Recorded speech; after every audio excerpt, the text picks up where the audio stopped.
You ask Tiger to solve. This deals with linear equations with one unknown. The final result is a equals 7. Let's solve it step by step. Simplify the expression. Expand the parentheses. Simplify the arithmetic. Expand the parentheses. Simplify the arithmetic. Group all a terms on the left side of the equation. Subtract 4a from both sides. Group like terms. Simplify the arithmetic.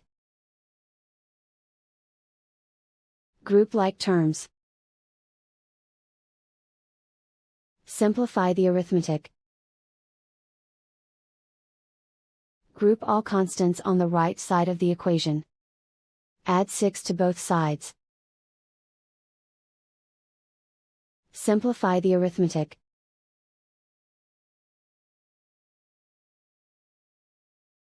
Isolate the a. Divide both sides by 2. Simplify the fraction. Find the greatest common factor of the numerator and denominator. Factor out and cancel the greatest common factor. And so the final result is a equals 7.